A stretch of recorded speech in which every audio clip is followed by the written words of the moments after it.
Today we're diving back into the wonderfully wicked world of cakes.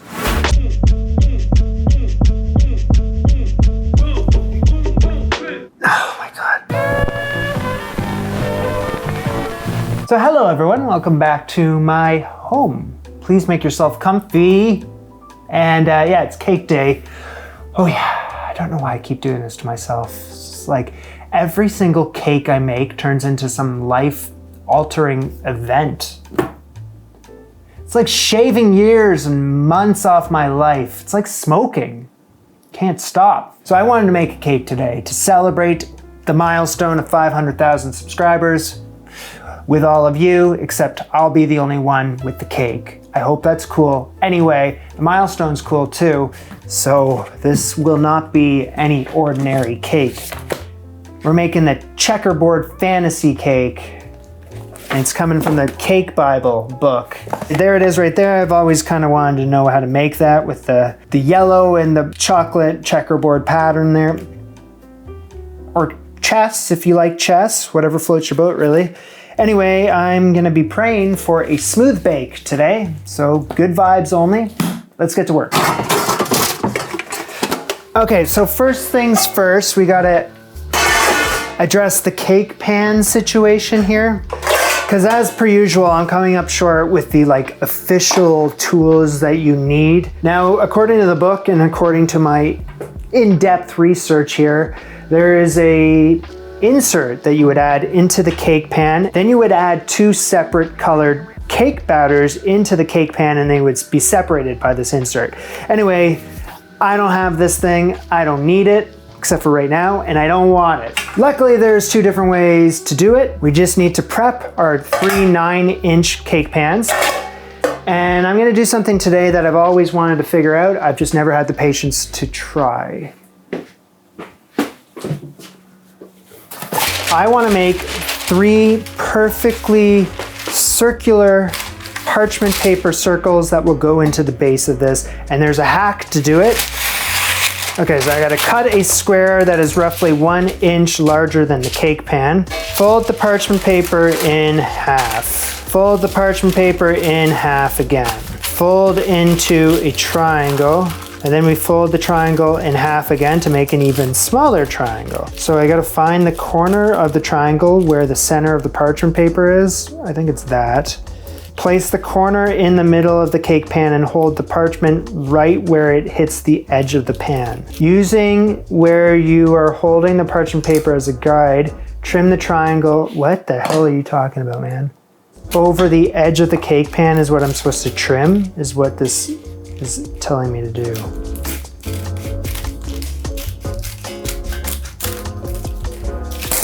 Okay, behold my parchment paper circle.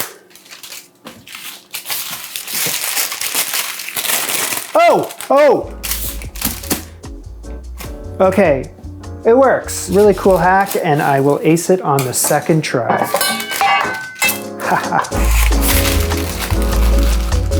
So you find the center of the pan and you cut off whatever is hanging off the pan.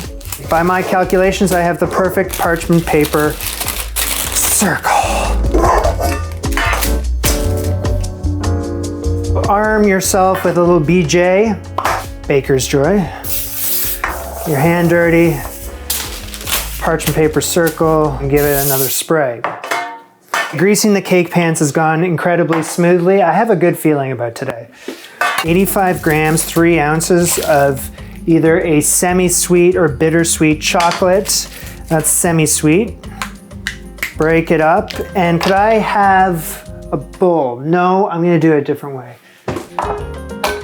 So the thing I find with all of these older cookbooks is that they always want you to use a double boiler. But I got my microwave and it did a far superior job with melting the chocolate than I ever get with the double boiler. I do a terrible job melting chocolate in double boilers. So smooth and glossy, let's move on.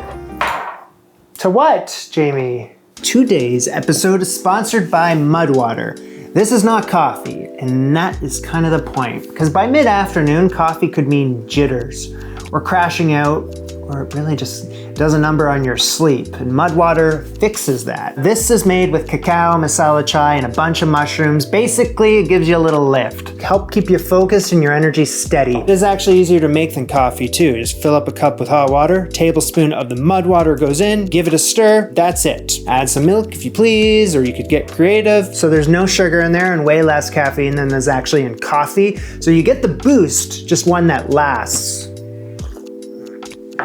Kind of tastes like a chai hot chocolate, a little chocolatey, a little spicy. If you want to try it out, click the link or scan the QR code, and for a limited time, you'll get the Mud Water Starter Pack, which includes the original blend and a free frother and 15% off using my code ANTICHEF. Take a sip, get back to it.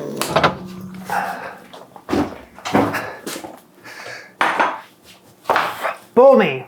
Yes, the glass bowl for the aesthetic. Okay, so in my bowl, add 4 eggs. And then in with the eggs, I need to add 1/4 of my milk. I'm using 1/3 cup of it. Also a tablespoon of vanilla.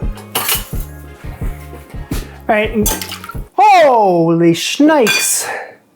And whisk. Safe to say that I lost around a teaspoon worth of milk there, so as a way to say sorry, I'm gonna go fetch a friend. This silver fox. Silver fox, this is just to say hello. Things are progressing. That's all I'll say for now. We will have updates down the road.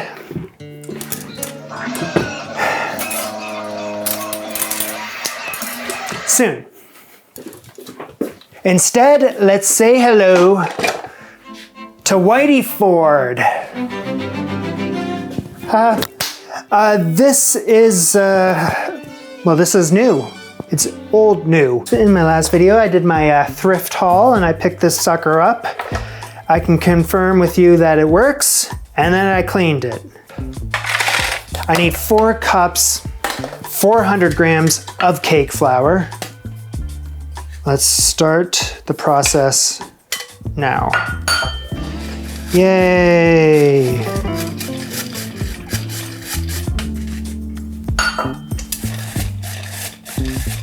So there is 400 grams of sifted cake flour, not 400 grams of cake flour, comma, sifted.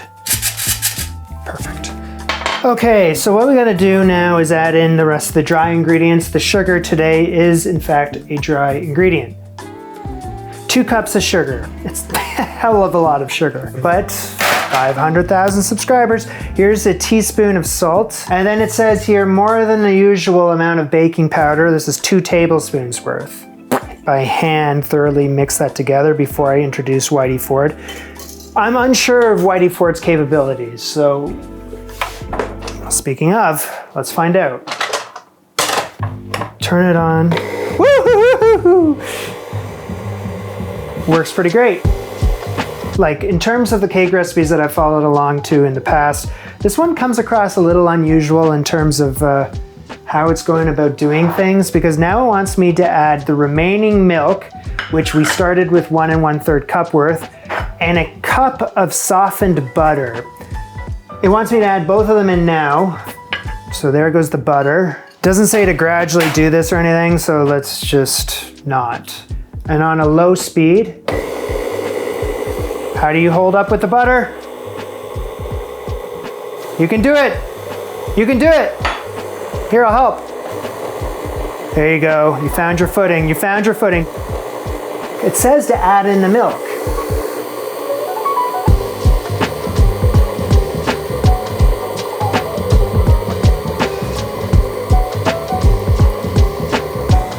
You can do it.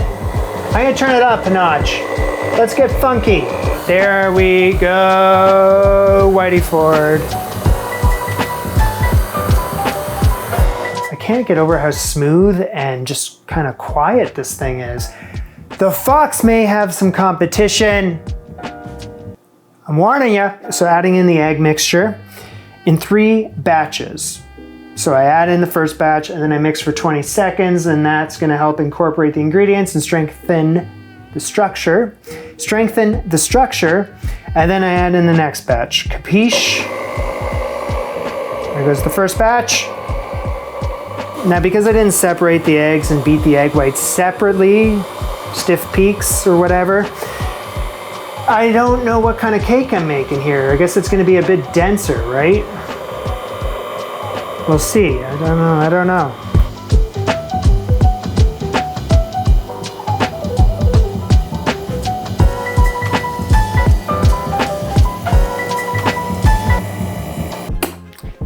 It's the best part, isn't it? All right, great news. We're moving on to the next step, which is to separate the cake batter. The book is doing it by splitting it in half, but that's because they're using this cake pan insert that I don't have. Remember, I don't need it. Instead, we're gonna be kind of, I don't know if this is a hack or not, it's just the other way of doing it. And I believe I need to separate this batter so that it's 2/3 that will be chocolate. I should melt more chocolate. And 1/3 that will be vanilla. I'm gonna melt more chocolate. Can I have the big glass bowl? Be gentle. Thank you. All right, so chocolate into my 2/3 worth of batter. Okay, it just says to stir in the chocolate, but I'm not gonna miss an opportunity to be able to use this again. Add the white batter into a pan.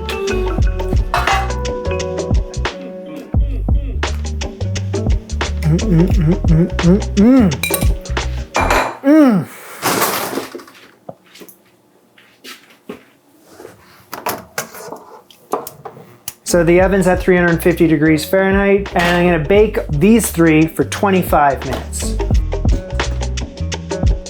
Press down on the outskirts there, it should bounce back. It does. Cake tester into the center, should come out clean. It does. Start off with this one. As quick as you put it there, flip it onto that side, onto the good side. Cake number 2. You're getting cocky here with the third one, but whatever. Okay, complimentary adornments. What are you feeling? Classic buttercream. It's good, but we're not gonna do that. A chocolate cream glaze. Sounds about right. WizKid, beam it in. Thank you so much. 9 ounces of bittersweet chocolate. Pulse that up until it's very fine. I need a small saucepan. I gotta add in 1 cup of heavy cream and bring it to a boiling point. Great, a bowl. Thank you. Pour the cream on top of the chocolate. Stir that until it's smooth. Next step seems rather pointless to me as this looks super glossy, super smooth, and no problemo. But I'm gonna pass it through a fine mesh strainer because that's what the book says, and I like to do dishes. It's my favorite pastime. Yeah, okay, you know what I'm gonna do? I'm just gonna whip up a little more of that.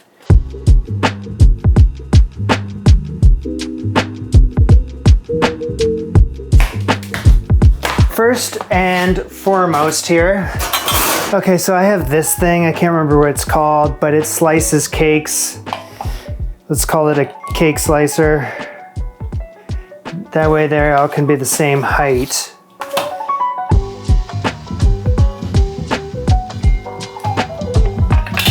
Just a little off the top. Whoop.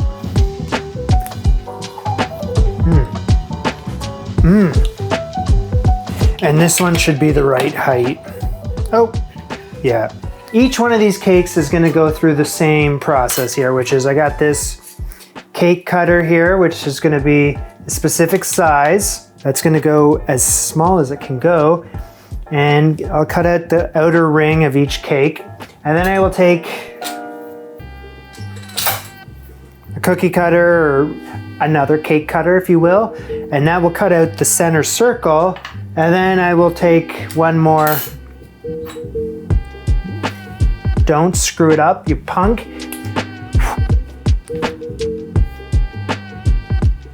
That's good, grab that. Yes. good. It's like a suction cup. That can go immediately into that one there. You see? Oh my God, it's all going to plan. If I put that there, I just don't know what to do with this cake. If I screwed up,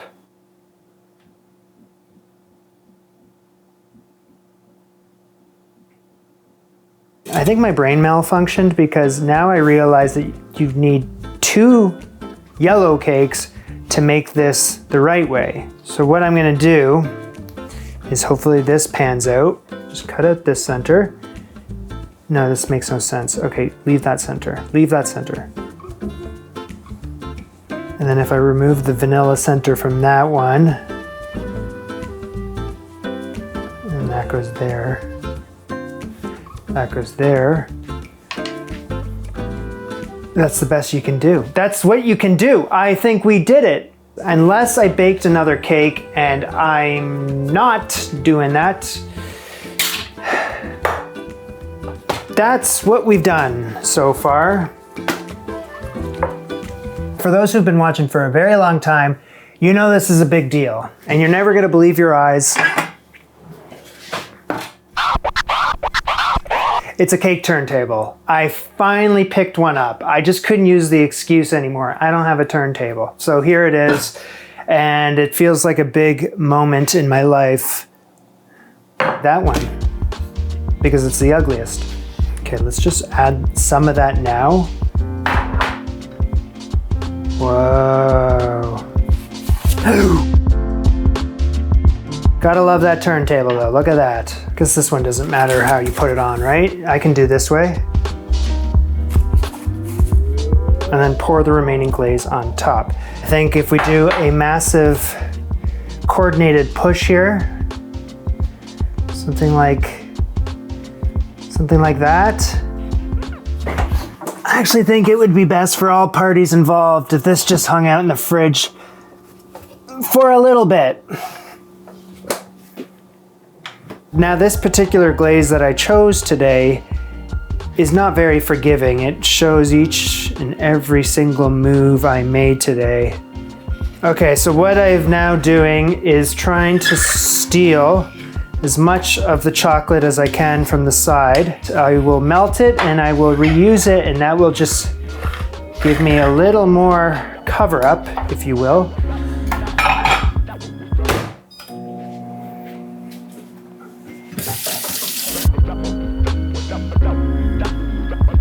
Good, Jamie. Okay, stop on top, go to the side, go to the side, go to the side. Good, that's a good Jamie. All right, I do realize that the more I screw around with it, the less glossy it will end up being, and I do want that gloss. Is there any way to patch that up? Yes, there is. Okay, great. Last thing we gotta do is a transfer.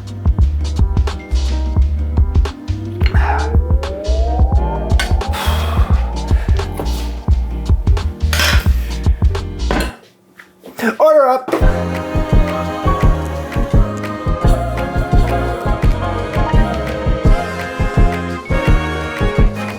The big question is there a checkerboard pattern on the inside of this cake? Okay, 500,000 subscribers, what are we looking like here?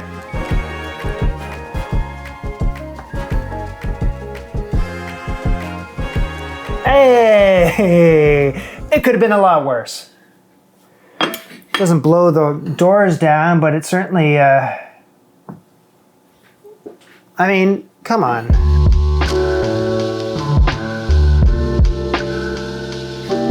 Never played checkers on that type of board before, but we're not far off.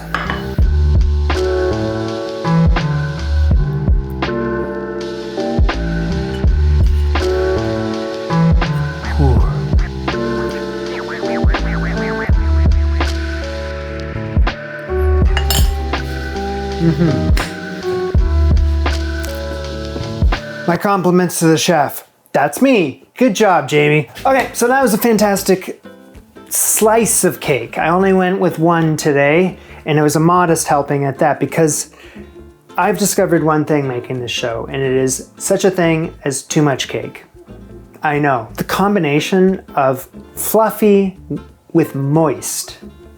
It's the best of both worlds. Actually, every single cake I've made from this book, and I mean just like the cake part specifically, has always been extremely moist. It's a good book for moist cakes. So, killer celebration. Okay, I'll clean up. Don't worry about it. And I guess I'll see you back here with another type of cake when I'm creeping up on 1,000,000. Probably happen when I'm, what, 107? So you pick which cake it is next time. Anyway, I'm rambling again, so I'm gonna head home, which is just upstairs. This was Spine and Dine. Bon appetit. Au revoir.